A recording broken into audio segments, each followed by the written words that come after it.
हाँ, वीडियो नहीं दिख रही है आप लोगों की, क्या दिक्कत है? हाँ, अब दिखे हो निजाम भाई, अब दिख गए हो। अब लग रहा है कि हो जाएगा काम। अब आप दिख गए हो जी व्हाइट जी शर्ट जी, में। एकदम मस्त अब एकदम। अब आप दिख गए हो, अब लग रहा है बेचन जी भी दिख जाएंगे। जी ज्वाइन हो गए सब लोग बड़ी बढ़िया तरीके से। जी जी जी। आज कुछ लग रहा है तकनीकी दिक्कत आ रही है, इस वजह से जो है हाँ, समस्या। मैं भी अभी तक वो करता रहा, मेरे को भी 10 मिनट लग गए। अच्छा, तो फ्रेश तरीके से वो किया है। देखिए अब क्या, कभी कभी होता है, टेक्निकल दिक्कत है, सर्वर की प्रॉब्लम आती है। इन लोगों की भी तस्वीर नहीं आ रही थी जो ज्वाइन कर रहे थे लोग बीच में। मैंने कहा कि एक बार रुको, कट करके एक बार कोशिश किया जाता है। बीच बीच में डिस्कनेक्ट हो जा रहा है। अभी भी इंटरनेट की बड़ी समस्याएं हैं मुकेश भाई, बड़ी समस्याएं हैं अभी भी देश में। अब ये बढ़ा जरूर रहे हैं, लेकिन इनके टावर और ये कनेक्टिंग की बहुत प्रॉब्लम आ रही। एक्चुअली क्या है कि लोड ज्यादा पड़ गया है। जितना लोड झेल सकता है एक पर्टिकुलर एरिया, पर्टिकुलर मशीन, उससे ज्यादा ये लोग कनेक्शन डिस्ट्रीब्यूट कर दिए हैं मेरे ख्याल से। उस वजह से समस्या आ रही है इंटरनेट की।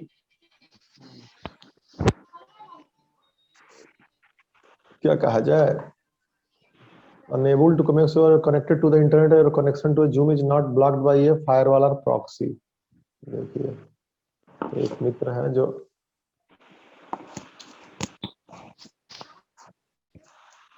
गणेश यादव भी जो, कई लोग ज्वाइन कर रहे हैं। लग रहा है कि जो है कई लोगों को समस्या आ रही है। जी। Mithilesh sir, Mithilesh sir.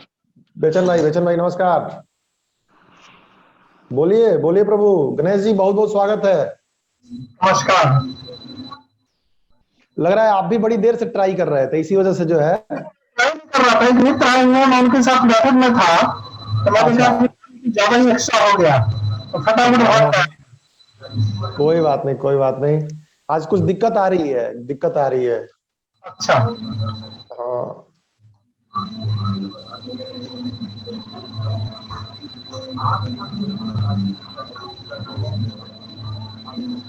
हमारे शुक्ला जी नवारन है। हाँ हाँ हाँ।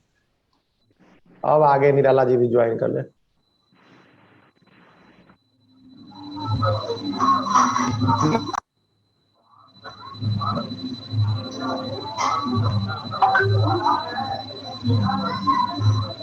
देखिए बेचन जी की इतनी प्यारी प्यारी शक्ल जो है, आप दिख नहीं रही थी बड़ी देर से बेचन भाई। नमस्कार सर। निराला जी बहुत बहुत बहुत बहुत बहुत बहुत स्वागत है। बड़ी देर से हमारे निराला जी भी मेहनत कर रहे हैं ज्वाइन करने के लिए, और आज इन्होंने ठान लिया था कि आज बिना ज्वाइन किए जाएंगे नहीं। आज परीक्षा ले रहा था हाँ, जून भी। आज आज एकदम सोच लिया था मैंने। नहीं तो निराला जी को तो बहाना चाहिए, एक बहाना मिला, मिले जी ज्वाइन नहीं हो पा रही है, प्रॉब्लम है। आज जो है मेरी बचिया खुला के भाग गई है खेत में, आज मैं जा रहा हूँ। लेकिन आज निखरे हुए लग रहे हैं निराला जी। अभी अब हाथ हो गया है। आज जो है, आज थोड़ा सा निखार आया हुआ है। तो बाकी मित्र भी आज कुछ दिक्कत आ रही थी जूम में बड़ी देर से। पहले मैंने ज्वाइन किया तो अभी मैंने किया क्या कि दूसरे मोबाइल से मैंने ये लिया, अच्छा। इंटरनेट उधार लिया, तो क्या कहिए हुआ है, मुझे लगता है जियो। जियो की दिक्कत कई जगह आ रही है। एक्चुअली अभी वही मुकेश जी से बात हो रही थी कि कनेक्शन ज्यादा डिस्ट्रीब्यूट हो गए हैं, मशीन पे ज्यादा लोड पड़ रहा है, मतलब क्षमता से ज्यादा। और मुझे तो लगता है कि वो मुकेश अंबानी के घर है भाई निराला जी, है ना? हाँ, नहीं, मुकेश अंबानी के घर।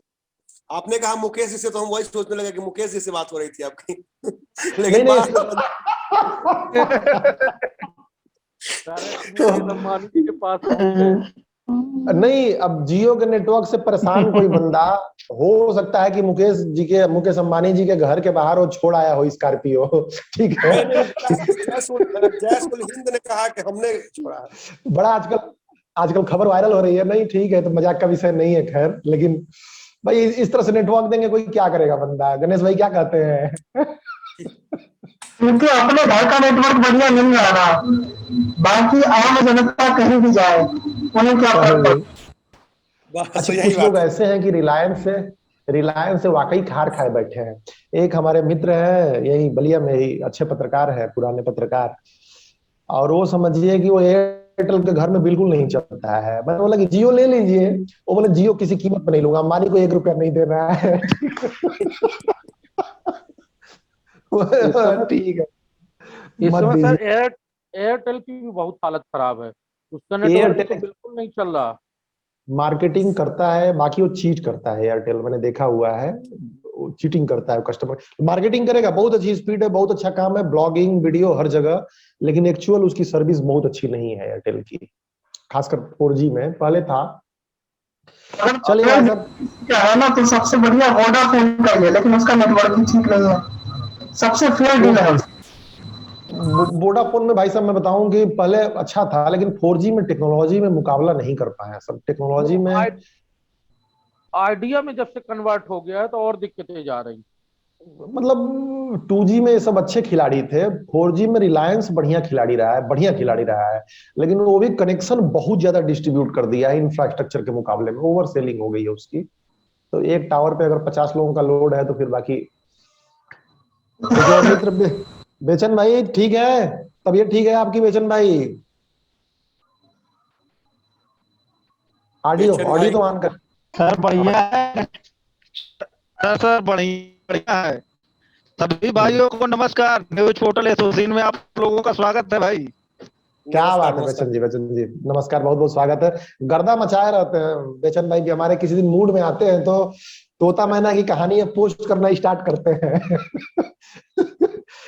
लेकिन खैर मोटिवेशन जारी रहे। देखिए आज एक मित्र ने सिगुफा छोड़ा, प्रधानमंत्री मोदी जी का मन की बात कार्यक्रम आ रहा है इसलिए टाइमिंग चेंज कर दिया जाए। मैंने बोला कि भाई साहब ये सिगुफा छोड़ने की बजाय अगर थोड़ा समय निकाल लिया जाता तो बढ़िया रहता, क्या दिक्कत है? मोदी जी का कार्यक्रम तो ठीक है, ये आपका अपना कार्यक्रम है, इसमें आप फेस टू फेस है, मोदी जी को तो ठीक है, सुनिए, हम मनाही नहीं कर रहे हैं।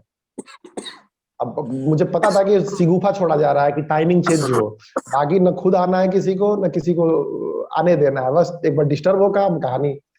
बहरहाल तो भाई साहब ये देखा था आप लोगों ने नई पॉलिसी, मुकेश जी नजर दौड़ाई थी आपने डिजिटल मीडिया पे नई पॉलिसी जो आई है, क्या इसके अभिप्राय में है कुछ?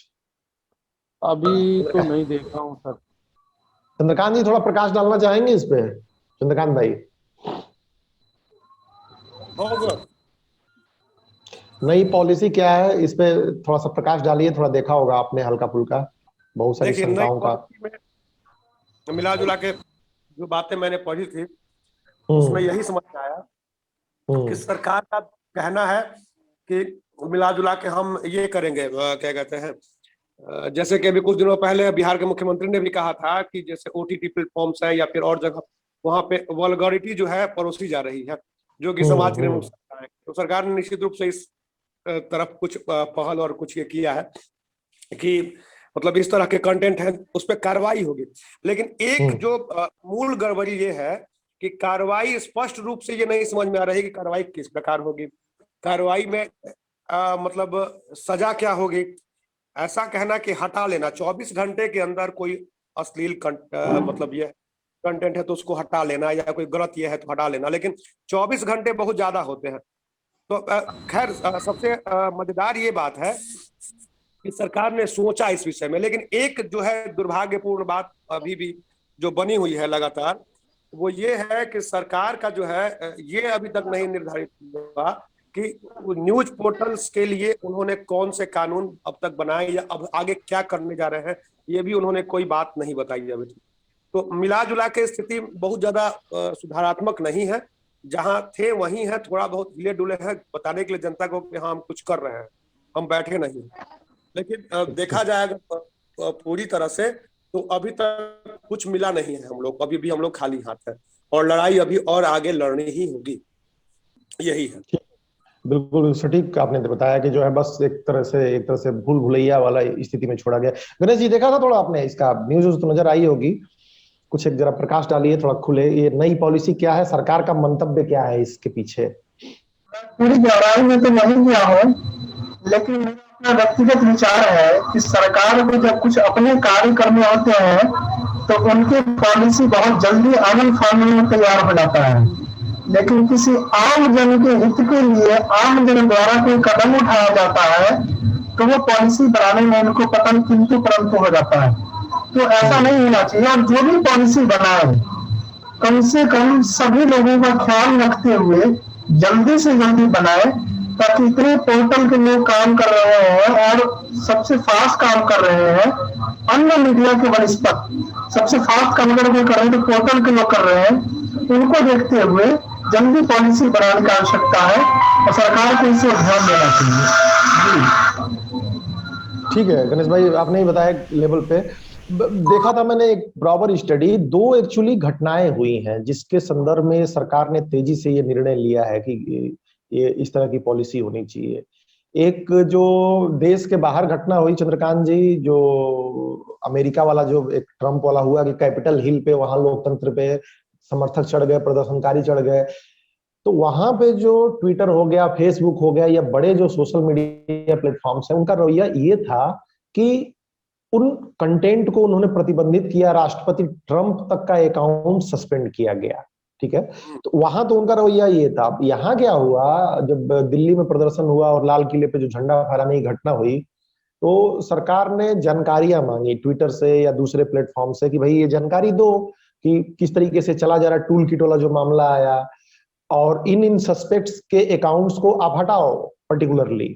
अब क्या हुआ कि कुछ अकाउंट्स को तो जो अपनी पॉलिसी के अगेंस्ट पाया ट्विटर ने हटा दिया, और कुछ अकाउंट्स के ऊपर सरकार से बातचीत चल रही थी जिसको चाहती थी सरकार की हटाया जाए। असली इसके पीछे की कहानी ये आप लोग समझिए। तो उस पर ट्विटर ने मना कर दिया कि ये न भारतीय कानून के अनुरूप है, आपका कोई ऐसा कानून नहीं है, आप एज गवर्नमेंट आप हमसे कह रहे हो कि ये हटा दो, लेकिन आपके पास कोई लॉ नहीं है कि हम क्यों हटाएं, तो हम आपके कहने पे नहीं हटाएंगे और हम अपनी पॉलिसी के अकॉर्डिंग चलेंगे, भारतीय कानून के अकॉर्डिंग चलेंगे, न कि सरकार के कहने पे। और एक बड़ी दिलचस्प बात ये हुई कि जब गवर्नमेंट से बातचीत ही हो रही थी तो ट्विटर ने एक बड़ा ब्लॉग लिख दिया और ये पूरी प्रक्रिया की जानकारी दे दी कि भाई कहीं ना कहीं उसका इंटेंशन ये था कि गवर्नमेंट हम पे दबाव डाल रही है कि इस अकाउंट को हटाया जाए। ठीक है, अब सरकार हुई बड़ी परेशान कि भाई रुतबे में कमी आ गई हमारी, हमने कह दिया, मालिक ने कह दिया, और कैसे भाई लोग नहीं मानेंगे। तो इस पे क्या हुआ कि एक मूवमेंट टाइप की चलाई गई कि ट्विटर छोड़ के कू ऐप पे जाया जाए। आप लोगों ने देखा होगा ये पूरा परिदृश्य, तो कू ऐप पे जाया जाए। हाँ, कू ऐप पे तमाम गवर्नमेंट के, रेलवे के account, ministry of information and broadcasting के अकाउंट, फिनांस मिनिस्ट्री के अकाउंट, कई सारे लोग मतलब उस पे भगने लगे। ये दिखाने की कोशिश की गई कि हम एक अल्टरनेट प्लेटफॉर्म क्रिएट कर सकते हैं। अब क्या हुआ कि अब कानून तो था नहीं और इस पे प्रक्रिया बहुत दिन से बातचीत चल रही थी कानून हो। बहुत सारे लोग मुझसे पूछते हैं और मैंने बताया कि ये असंभव है, सोशल मीडिया को, इंटरनेट को नियंत्रित करना असंभव है, ये नहीं किया जा सकता। रीजन क्या है कि आप देखिए कि फिल्म बनती है हमारे देश में, गिनी चुनी फिल्में बनती हैं, मतलब कंपेयर करें ओटीटी से, इंटरनेट से, तो क्या कंटेंट आता है फिल्म में। एक महीने में 1 2 3 4 5 फिल्में रिलीज हो जाती हैं, इससे ज्यादा तो रिलीज नहीं होती है। 10 फिल्म रिलीज हो जाती है एक महीने में, मैंने 100 150 200 500 फिल्में बनती हैं, उसको सेंसर बोर्ड देखता है। अब 500 कंटेंट देखने के लिए सेंसर बोर्ड देखता है, उस पे साले हमेशा विवाद हुए रहते हैं, सॉरी गलत वर्ड निकला, तो उस पे हमेशा विवाद हुआ रहता है, उस पे कभी भी एक राय नहीं बन पाई। भाई क्रिएटिविटी काट गई, मन मर्जी काट दिया गया, यहाँ काटना चाहिए यहाँ नहीं काटा गया, यहाँ जबरदस्ती काटा गया, हमेशा सेंसर बोर्ड विवादित रहा है, क्योंकि ये क्रिएटिव जोन है। आप कैसे डिफाइन करोगे कि कोई कंटेंट प्रो पैट्रियटिक है या जो है देश के खिलाफ है, तो क्रिएटिव जोन में आ जाता। तो जब सेंसर बोर्ड पे सहमति नहीं बनी इतने थोड़े से कंटेंट पे, तो इंटरनेट जो बहुत ब्रॉड है उस पे सहमति बनना तो असंभव सी बात थी, उसका रेगुलेशन करना असंभव बात थी। अब गवर्नमेंट ने इसमें चालाकी क्या की है कि जिस कंटेंट को, अब अश्लीलता वगैरह का सहारा लिया गया है लेकिन इसके पीछे खेल थोड़ा सा अलग है, जिस कंटेंट को आप गवर्नमेंट चाहती है कि हटाना या कोई उसके खिलाफ रिपोर्ट होता है, तो पॉलिसी बनेगी और उसकी जांच खुद वह कंपनी करेगी। कई कंपनियों के पास अपनी एजेंसी है भी, अपना काम है भी, उसकी जांच वह करेगी और 24 घंटे के भीतर हटाएगी, जो श्रीमान निराला जी ने अभी कहा। एक ये हो गया। अब उसके बाद क्या होगा कि जिस कंटेंट पे जवाब मांगेगी गवर्नमेंट, उस कंटेंट पे आगे कंपनियों को जवाब देना होगा। कई जो कंटेंट वायरल होते हैं उसका मूल सोर्स कहाँ है। जैसे कोई कंटेंट मान लीजिए कि ऐसा वायरल हो रहा है टूल किट टाइप का, कोई देश के खिलाफ कंटेंट वायरल हो रहा है, तो उसका मूल सोर्स क्या है ये कंपनियों को बताना होगा। अगेंस्ट में है तो हटाना होगा। तो ऊपर से अब इसके बाद एक बड़ी दिलचस्प बात आई। मैं प्रेस कॉन्फ्रेंस सुन रहा था रविशंकर प्रसाद जी का, तो उन्होंने कहा कि भाई सबसे पहला जो वर्ड था प्रेस कॉन्फ्रेंस का वो ये वर्ड था कि हम विदेशी कंपनियों का सोशल मीडिया प्लेटफॉर्म्स का वेलकम करते हैं। हम नहीं चाहते हैं कि उन पे किसी प्रकार का प्रतिबंध हो। ये पहला उनका स्टेटमेंट था। अब बात यह है कि कहीं इससे गलत मैसेज न चला जाए कि भारत में जो है एक इंटरनेट पे एक सेंसर लगाया जा रहा है, बड़ी कंपनियां फिर पैसे नहीं लगाएंगी, इंडिया में इन्वेस्टमेंट नहीं करेंगी, तो ये बड़ा खेल है। अब इसे बचते हुए हल्का अंकुश लगाने की कोशिश की गई है, जो मूलतः कुछ नहीं है। जब आप पूरा सब कुछ देख लेंगे तो कुछ भी नहीं। अभी नियम बना है, अभी बस गाइडलाइन बनी है, अभी इस पे कानून नहीं बना है। और इस पे सिर्फ इतना ही बताया गया है कि भाई सरकार की थोड़ी बहुत सुन लो। बड़ी कंपनियों के खिलाफ ये सरकार कुछ कह रही है, भाई सुन लो, हम भी सरकार हैं, इतनी आप जल्दबाजी में इग्नोर मत करो। तो मूलतः मुझे तो यही समझ में आया कि बड़ी कंपनियां इग्नोर न कर सके गवर्नमेंट को। बड़ी कंपनियां जो है एक अगर गवर्नमेंट कुछ पूछती है तो उस पर रिस्पॉन्सिबली बिहेव करें, और इसके लिए एक कानून बनाने की कोशिश की जा रही है। अभी कानून बनेगा। तो ब्रॉडली तो यही चीज समझ में आई मुझे, जो चीज समझ में आ रही है। मुकेश जी क्या लगता है आपको? एक पर्सपेक्टिव क्लियर हुआ ब्रॉडली? निराला जी यही दिखा मुझे, पूरा पढ़ लिया कि बड़ी कंपनियों पे हल्की लगाम पिछले दरवाजे हाँ। से। हाँ। अब आप अगर सोचना चाहते हैं, अगर गवर्नमेंट ये सोचती है कि इस कंटेंट को रेगुलेट कर लेगी, तो इतना ना उसके पास तंत्र है, ना इतना सिस्टम है, और ये है क्रिएटिव चीज। अब इस पे खतरा ये है डेमोक्रेसी। मैं थोड़ा सा इसको कंप्लीट कर लेता हूँ, सॉरी मुकेश जी, एक मिनट के लिए, तो एक दो और विचार आ गया। अब इस पे क्या है कि कई लोग जो ट्विटर पे अकाउंट है, फेसबुक पे अकाउंट है, यूट्यूब पे अकाउंट है, गवर्नमेंट के खिलाफ लिखते हैं। अब ये कैसे डिसाइड होगा कि कौन सा कंटेंट खिलाफ है? ये बड़ा बारीक लाइन है, कौन से कंटेंट। अब रवीश कुमार जो पत्रकारिता करते हैं उनको लोग बोलते हैं कि भाई देश के खिलाफ है। सुधीर चौधरी जो पत्रकारिता करते हैं उनको बोलते हैं कि भैया वो चापलूसी कर रहे हैं। तो इसको डिसाइड करना बड़ा मुश्किल है। अब इस चीज में आप सेंसर कैसे लगाओगे? किसी तरीके से बड़ा मुश्किल है। कोई बोलता है कि ये हमारी संवेदना को वो कर दिया गया है, उसको परेशान किया जा रहा है, मतलब हमारी फीलिंग्स को नहीं समझा जा रहा, धार्मिक संवेदनशीलता का ख्याल नहीं रखा जा रहा है। अब इसका कौन डिसाइड कौन करेगा भैया? किसी ने बोल दिया कुछ भी, हम हर्ट हो गए। अब ये हम हर्ट में कैसे नियम करेंगे? तो ब्रॉडली मुझे नहीं लगा कि इस पॉलिसी में कुछ ठोस है। हाँ ठीक है आगे, क्योंकि अगर इस पे कुछ ठोस करने की कोशिश करेंगे, सरकार ज्यादा अंकुश लगाने की कोशिश करेगी, तो ऐसा मैसेज जाएगा कि वो इंटरनेट को मुट्ठी में रखना चाहती है, जैसे कि ट्रेडिशनल मीडिया कहीं ना कहीं गवर्नमेंट की मुट्ठी में है। तो ऐसा संभव नहीं लगता है। हाँ मुकेश जी आप आगे बताएं। अभी सर कहीं ना कहीं व्हाट्सएप पे भी लगाम लगा रहे हैं ये लोग, और अपना ये खुद का भारत अपना खुद एक संदेश बना रही है, संदेश करके ऐप बना रही है। और ये सब अभी तक ये सरकार नहीं सोच रही थी। कहीं ना कहीं ये किसान आंदोलन से इनको एक बड़ी सीख मिली है, और किसान आंदोलन आज इस स्थिति में पहुंच गया है कि सरकार ये सोच रही है कि इसको कैसे खत्म किया जाए, क्योंकि वो धीमे धीमे बढ़ता ही जा रहा अंदर अंदर। यहाँ तक माने कि हमारे अभी मध्य प्रदेश में और कई राज्यों में चुनाव है, लेकिन सरकार के अंदर कहीं ना कहीं भय है अभी कि ये किसान आंदोलन से हमको बहुत बड़ा नुकसान होगा। और ये जो नए प्लेटफॉर्म और ये जो नई चीजें बनाई जा रही हैं, कहीं ना कहीं किसान आंदोलन से देख कर कि कुछ ऐसे हम निर्णय लें जिससे हम लगाम लगा सके फेसबुक व्हाट्सएप में कि कई चीजें ना शेयर हों। लेकिन ये अभी इतना जल्दी संभव नहीं है, क्योंकि हर व्यक्ति के पास मोबाइल है आजकल। हम लोग तो न्यूज से परेशान रहते हैं कि व्हाट्सएप वाले तुरंत खींचे 2 लाइन लिखे कि यहाँ घटना हुई, तो हमारी न्यूज तो कोई देखेगा नहीं।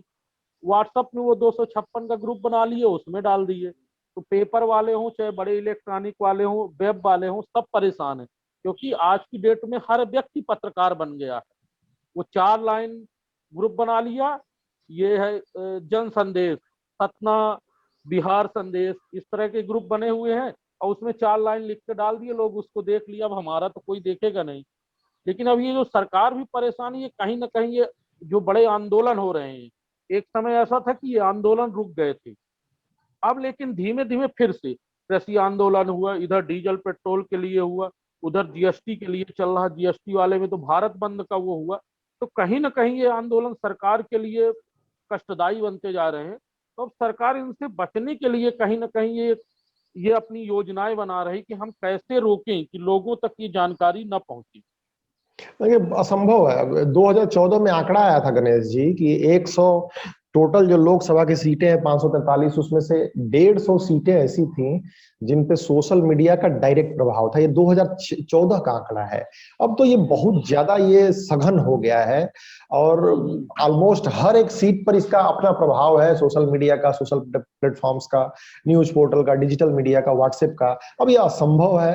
हाँ, और इसका सबसे ज्यादा फायदा उठाया है वर्तमान गवर्नमेंट ने ही, 2014 से लेके हमारे प्रधानमंत्री रहे हैं नरेंद्र मोदी जी। और तो सबसे ज्यादा फायदा तो उसी ग्रुप ने उठाया। लेकिन अब ये है कि भाई ऊंट कब किस करोड़ बैठे, आप तो या तो इसको बैन करोगे या तो हम धीरे धीरे नॉर्थ कोरिया की तरफ चले जाए कि बैन करते हैं। हाँ, बिल्कुल ये संभव है क्योंकि ट्विटर जैसी मान लीजिए टुची मुची छोटी कंपनी, मतलब इंडियन गवर्नमेंट के सामने क्या है, बेशक वो चाहे जो हो, लेकिन अब वो सरकार के आदेशों की अवहेलना कर दे रही है। अब सरकार चाहती है कि भाई पिछले दरवाजे से कंट्रोल करिए। विदेशी कंपनियां कंट्रोल नहीं होगी क्योंकि उनकी अपनी क्रेडिबिलिटी है, देश से बाहर भी उनका बिजनेस है। अगर इंडिया में वह कंट्रोल हो गई, इंडिया में वह गवर्नमेंट की बात सुनने लगी, तो बाकी लोग उस प्लेटफॉर्म पे जाएंगे नहीं। जो तमाम बड़े सेलिब्रिटी हैं दूसरे देश में, उसकी क्रेडिबिलिटी, जैसे कहीं ना कहीं जी न्यूज को कोई नहीं देखना चाहता है कि भाई वो क्रेडिबिलिटी उसकी एक संदिग्ध हो गई है कि भाई चलो ठीक है। कई लोग इसी तरीके से दूसरे चीजों को लोग नहीं देखना चाहते हैं।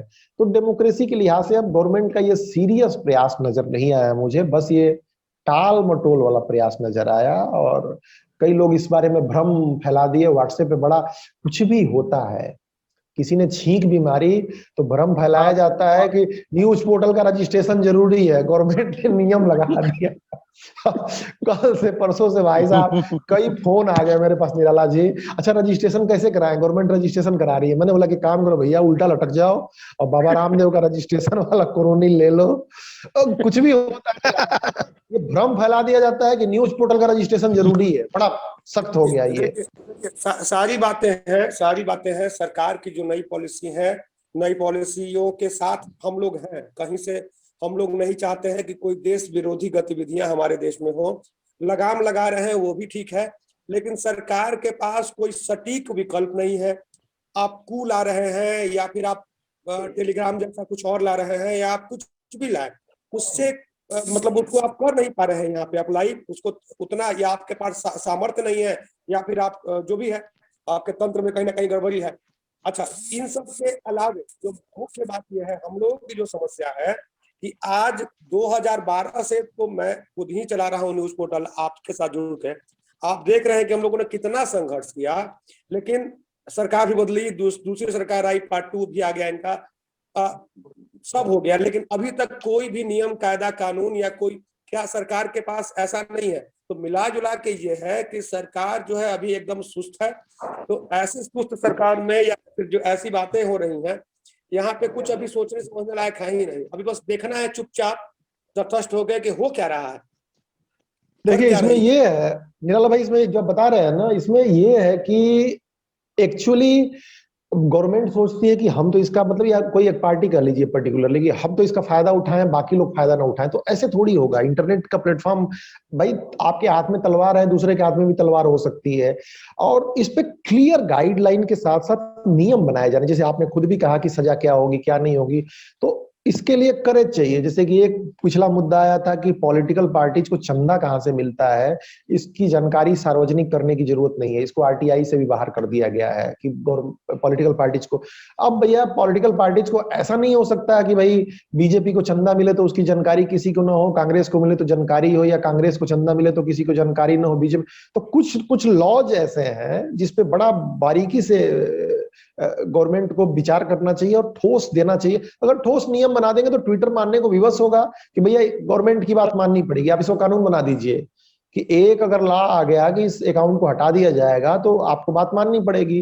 तो ऐसा कुछ नहीं है। और आपने सही बताया कि भाई नियम होना चाहिए देश के खिलाफ अगर कोई कंटेंट होता है। लेकिन मेन चैलेंज ये है भाई साहब, हेमंत जी बहुत बहुत स्वागत है आपका, मित्र जुड़े हुए हैं, थोड़ी देरी से आए, एकदम समय से आप लोग आने की कोशिश कीजिए, थोड़ा चर्चा का आनंद आएगा। हेमंत जी बहुत बहुत स्वागत है।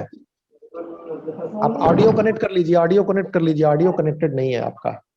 तो भाई साहब इसमें ये है कि अगर लॉ बनते हैं तो क्लियर, अगर लॉ बनते हैं तो समझ में आएगा चीजें, अदरवाइज हम चलते रहे नॉर्मली। और जो आप बात बता रहे थे देश विरोधी, देश के साथ, अब इसका डिसाइड करना बड़ा मुश्किल है कि देश विरोधी क्या है, देश के साथ क्या है। अब इतना बड़ा कांड हो गया, देखिए दिशा रवि वाला, उसकी टूल किट हो गई, दिल्ली पुलिस ने बहुत सारी उस पर धाराएं लग गई।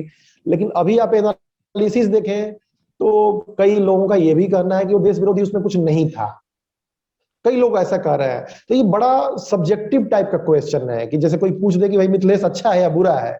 अब इस पे आप क्या डिबेट करेंगे इस पे कि अच्छा क्या है बुरा क्या है? आपने कहा कि देखिए नियम नियम क्यों क्यों नहीं बन पा रहे हैं। अगर चंदा मिलता है किसी पॉलिटिकल पार्टी को, बीजेपी को मिलता है, तो अब बीजेपी सार्वजनिक नहीं करे और कांग्रेस सार्वजनिक करे, ऐसा नहीं हो सकता है। तो आपको ऐसे नियम बनाने होंगे जो सबके लिए हो। तो अब यहाँ पे देखा यह जा रहा है कि किस नियम से हमको नुकसान होगा, किस नियम से दूसरे को फायदा होगा, इन्हीं सब चक्कर में कुछ विशेष हो नहीं पा रहा है। और रह गई बात की, जैसे अभी मुकेश जी ने कहा कि व्हाट्सएप ग्रुप बना लिए गए हैं और कोई पत्रकार हो जाता है, निश्चित रूप से ये बहुत गलत है।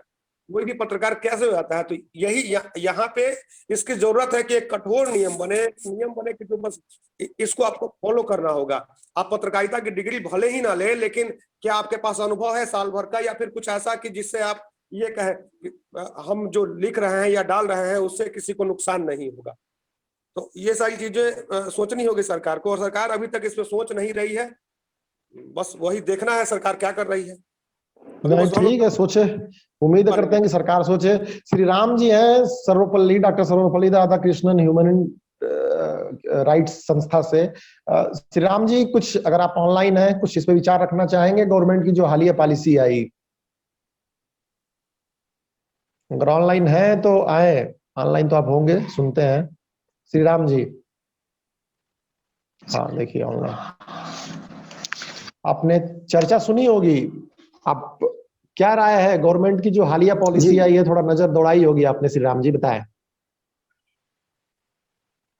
जी, सभी बंधुओं को सादर नमस्ते। मेरे जानकारी में, मेरे अनुभव में जो आया है कि सरकार की जो पॉलिसी आई है उस पर संयुक्त राष्ट्र की अंतर्राष्ट्रीय मानवाधिकार परिषद की महासचिव ने भी अपना बयान दर्ज किया है कि सोशल मीडिया और इंटरनेट की अभिव्यक्ति की आज़ादी पर समस्याएं आ रही हैं। तो यहाँ से अपने भारत सरकार के एक प्रतिनिधि श्रीमान इंद्रमणि जी ने जिनेवा में एक कॉन्फ्रेंस अभी हाल ही में हुआ है, उस पर हमने नजर दौड़ाई, देखा है उस न्यूज को। तो उन्होंने भी ये कहा है कि भारत में अपनी लोकतांत्रिक आस्था में विश्वास करता है और अपना लोकतंत्र है, हम लोग लोकतांत्रिक आस्थाओं में विश्वास करते हैं और उसे जो है बढ़ावा देने का प्रयास कर रहे हैं, और जो सराहनीय भी है। जो भी पॉलिसीज आती हैं, जो भी नियम या कानून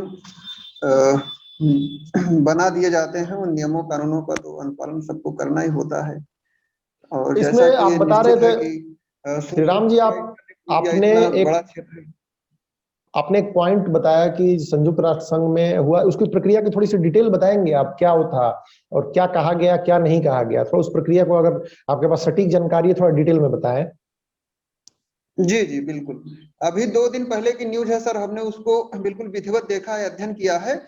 जेनेवा स्विट्जरलैंड में संयुक्त राष्ट्र संघ मानवाधिकार परिषद की एक मीटिंग थी, जिसमें जो भी सदस्य राष्ट्र हैं उनके प्रतिनिधियों को आमंत्रित किया गया था, जिसमें भारत सरकार के प्रतिनिधि श्रीमान इंद्रमणि पांडे जी हैं, जिन्होंने भारत सरकार की तरफ से प्रतिभाग किया और उनसे ये प्रश्न किया गया कि आपके यहाँ पर मानवाधिकार मुद्दों पर संकट है, लोगों पर, यानी यदि भारतीय संविधान अभिव्यक्ति की आजादी देता है, स्वतंत्रता देता है, तो आप तो बोलने के अधिकार पर ही पाबंदी लगा रहे हैं। अभी आपके फेसबुक के उपाध्यक्ष ने ही कहा है दिल्ली में कि वर्तमान समय खामोश रहना सबसे बेहतर अधिकार है, यानी खामोश रहा जाए।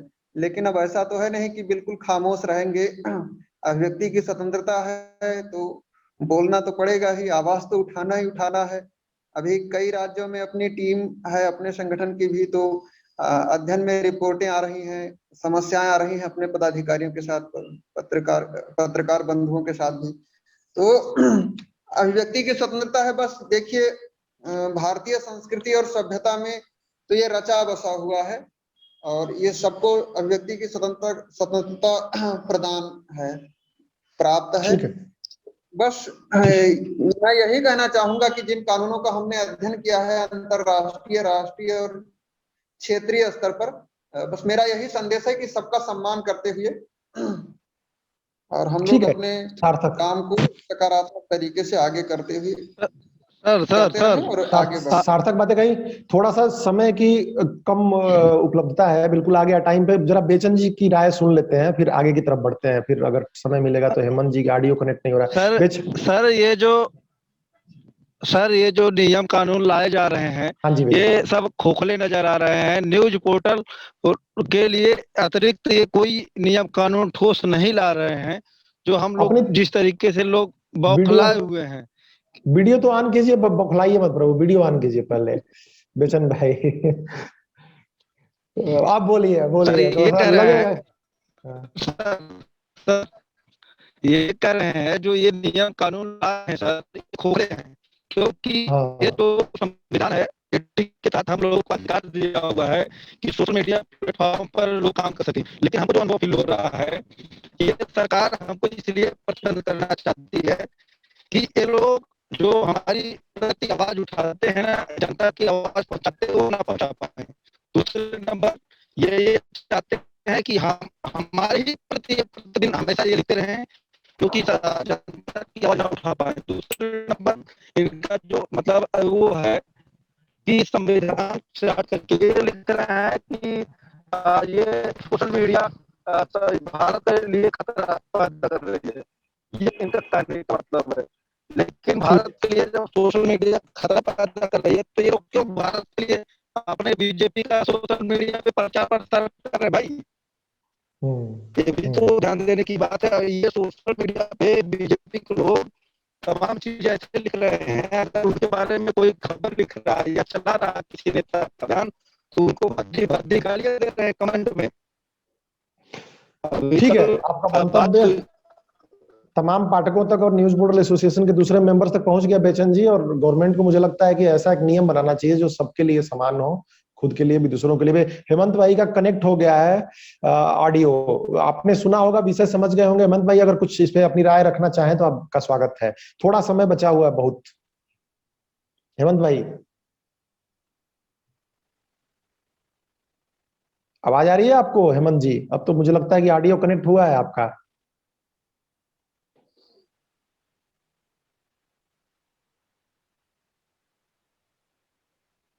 ठीक है, कोई और प्रश्न है किसी मित्र का?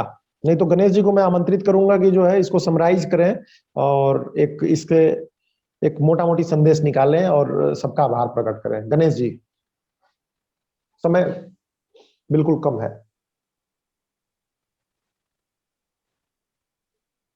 आवाज आपकी म्यूट है, आवाज म्यूट है।